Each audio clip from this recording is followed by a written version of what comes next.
Hi and welcome to a new lecture in the RICS SPA Essentials course. This course is crafted in order to help those who want to get chartered under the quantity surveying route. In this lecture, we're going to be discussing construction technology and environmental services, and this is a core competency and a very important one for each and every single quantity surveyor to be aware of and to master. This competency is required up to level 3 advising, so we're going to be discussing level 1 knowing, level 2 doing, and level 3 advising. We're going to be splitting this lecture into 3 sections as alluded to. In level 1, we're going to be discussing the foundation types. We're going to be showcasing the different types of the frames in the superstructure. We're going to be explaining the main differences between the commercial fit outs category A and category B buildings. We're going to be diving deeper a little bit into waterproofing. We're going to show different finishes to external walls. We're going to discuss the hazardous materials such as asbestos. And we're going to explain the building regulations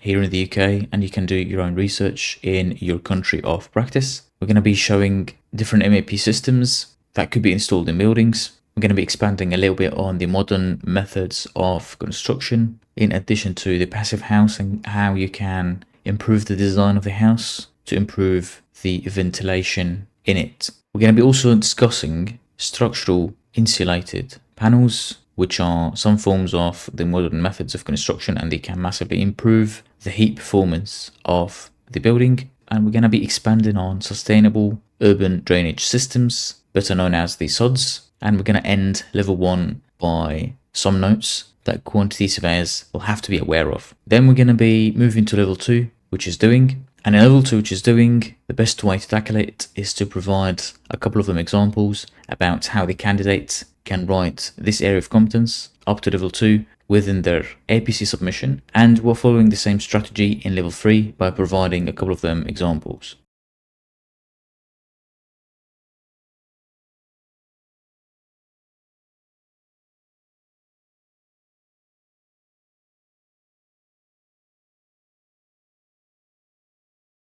When it comes to commercial buildings, there are 2 main categories that any quantity surveyor has to be aware of. So Cat A and Cat B, or Category A and Category B. Category A is the commercial space as commissioned by the landlord, which will contain the basic finishes, the raised access flooring if applicable, the basic MEP services such as the ventilation and air conditioning, the lighting, as well as the water installations and the foul drainage. This is going to be in addition to the basic fire detection and firefighting systems. The category B is what adds the identity to the place. So think of branding, think of specific partition walls and doors, think of the style of the furniture, think of discs, think of specialist MEP equipment, in addition to specialist lighting, the FF&E, which are fittings, furnishings and equipment. So this can include white goods, can include coffee corners, it can include also the kitchen units and the likes. The category B as well can also include the works of art and any sort of branding that is required in order to make the space flourish. As we have explained, it's all about adding the identity to the space. Every business will have its own identity.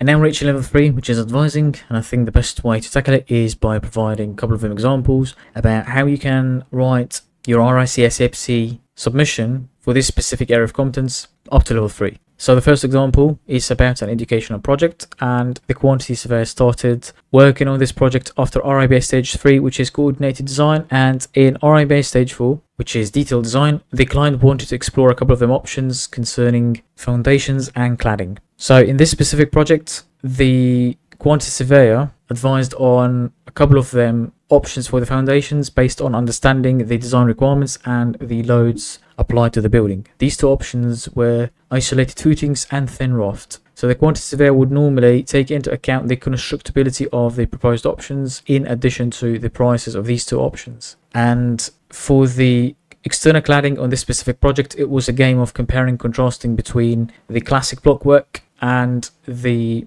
steel frame system, which could be used for rain screens or curtain walls. And following the previous example, it's about checking the constructability, checking the design requirements, what they would prefer, and also what is going to be the final cost of the two options, and proposing what works best for the client's needs. In this exact situation, the client wasn't really fussed about the most expensive options. They wanted the least expensive option. The second example is about a residential project. The quantity surveyor was involved since RIBA stage 1, which is preparation and brief. In RIBA stage 2, which is conceptual design, the quantity surveyor wanted to explore external drainage systems with the design team. So the quantity surveyor proposed a couple of them drainage systems, such as the wetlands, the sustainable urban drainage systems, in addition to the geocellular attenuation tanks. And following the previous example that we have discussed above, it's a game of checking whether these options align with the client requirements,